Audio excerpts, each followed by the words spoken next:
ಬಾಹ್ಯಾಕಾಶದಲ್ಲಿ ಭಾರತ ಹೊಸ ಇತಿಹಾಸ, ಸ್ಪೇಡೆಕ್ಸ್ ಪ್ರಯೋಗ ಯಶಸ್ವಿ ಅನ್ನುವಂಥ ಗುಡ್ ನ್ಯೂಸ್ ಗೊತ್ತಾಗ್ತಾ ಇದೆ. ಅಂತರಿಕ್ಷದಲ್ಲಿ ಇಸ್ರೋ ಡಾಕಿಂಗ್, 2 ನೌಕೆಗಳು ಯಶಸ್ವಿ ಜೋಡಣೆ. ಈ ಸಾಧನೆ ಮಾಡಿದ ಜಗತ್ತಿನ 4ನೇ ದೇಶ ಅನ್ನುವಂಥ ಹೆಗ್ಗಳಿಕೆ ಕೂಡ ಪಾತ್ರ ಆಗ್ತಾ ಇದೆ. ಸ್ವದೇಶಿ ಅಂತರಿಕ್ಷ ನಿಲ್ದಾಣ ಭವಿಷ್ಯದ ಬಾಹ್ಯಾಕಾಶ ಯಾನಕ್ಕೆ ಭಾರಿ ಸಹಕಾರಿ ಆಗ್ತಾ ಇದೆ ಅನ್ನೋದು ಗೊತ್ತಾಗ್ತಾ ಇದೆ. ಈ ಡಾಕಿಂಗ್ ಪ್ರಕ್ರಿಯೆ ನಡೆದಿದ್ದು ಹೇಗೆ ಅನ್ನೋದು ತುಂಬ ಜನರ ಪ್ರಶ್ನೆ ಮತ್ತು ಕುತೂಹಲ ಕೂಡ, ಹೆಂಗೆ ಇದನ್ನೆಲ್ಲ ಮಾಡ್ತಾರೆ ಅಂತ ನೋಡಿ.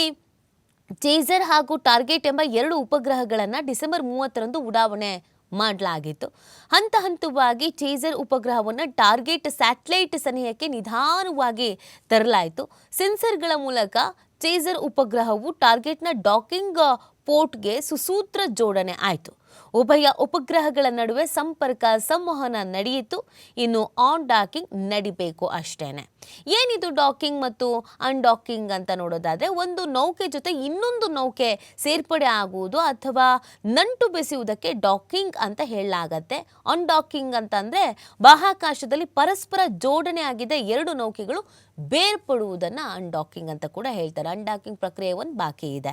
ಸೊ ಡಾಕಿಂಗ್ನಿಂದ ಏನೇನು ಅನುಕೂಲ ಆಗುತ್ತೆ, ಯಾಕೆ ಇದನ್ನು ಮಾಡಬೇಕಾಗಿತ್ತು, ಏನು ಅನುಕೂಲ ಏನು ಅಂತ ನೋಡೋದಾದ್ರೆ, ಸ್ವದೇಶಿ ಬಾಹ್ಯಾಕಾಶ ನಿಲ್ದಾಣ ಸ್ಥಾಪನೆಗೆ ವಿವಿಧ ಭಾಗಗಳನ್ನು ಉಡಾವಣೆ ಮಾಡಿ ಜೋಡಣೆ ಮಾಡಬೇಕು.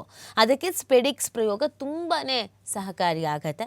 ಚಂದ್ರ ಹಾಗೂ ಅದರಿಂದಾಚೆಗಿನ ಯಾನಕ್ಕೆ ಡಾಕಿಂಗ್ ಕೂಡ ಅತಿ ಮುಖ್ಯ ಪಾತ್ರವನ್ನು ವಹಿಸುತ್ತೆ. ಅಂತರಿಕ್ಷದಲ್ಲೇ ನೌಕೆಗಳ ಜೋಡಣೆ, ಯಾತ್ರಿಕರು, ವಸ್ತುಗಳ ವರ್ಗಾವಣೆಗೂ ಕೂಡ ಅನುಕೂಲ ಆಗುತ್ತೆ. ಈ ಎಲ್ಲ ಹಿನ್ನೆಲೆಯಲ್ಲಿ ಇದನ್ನು ಮಾಡಿರೋದು ತುಂಬಾನೇ ಒಳ್ಳೆಯದು ಮತ್ತು ಗುಡ್ ನ್ಯೂಸ್ ಅನ್ನೋದು. ಇನ್ನು ಇದಕ್ಕೆ ಸಂಬಂಧಪಟ್ಟಂತೆ ಪ್ರಧಾನಿ ನರೇಂದ್ರ ಮೋದಿ ಅವರು ಕೂಡ ಸಂತಸ ವ್ಯಕ್ತಪಡಿಸಿದ್ದಾರೆ. ಉಪಗ್ರಹ ಬಾಹ್ಯಾಕಾಶ ಡಾಕಿಂಗ್ ಪ್ರಕ್ರಿಯೆಯನ್ನು ಯಶಸ್ವಿಯಾಗಿ ಪೂರ್ಣಗೊಳಿಸಿದ ಇಸ್ರೋದ ವಿಜ್ಞಾನಿಗಳು ಹಾಗೂ ತಜ್ಞರಿಗೆ ಅಭಿನಂದನೆಗಳು. ಇದು ಮುಂಬರುವ ವರ್ಷಗಳಲ್ಲಿ ಕೈಗೊಳ್ಳಲಾಗುವ ಮಹತ್ವಾಕಾಂಕ್ಷೆಯ ಬಾಹ್ಯಾಕಾಶ ಯೋಜನೆಗಳ ಮೆಟ್ಟಿಲಾಗಿದೆ ಅಂತ ಹರ್ಷವನ್ನು ವ್ಯಕ್ತಪಡಿಸಿದ್ದಾರೆ.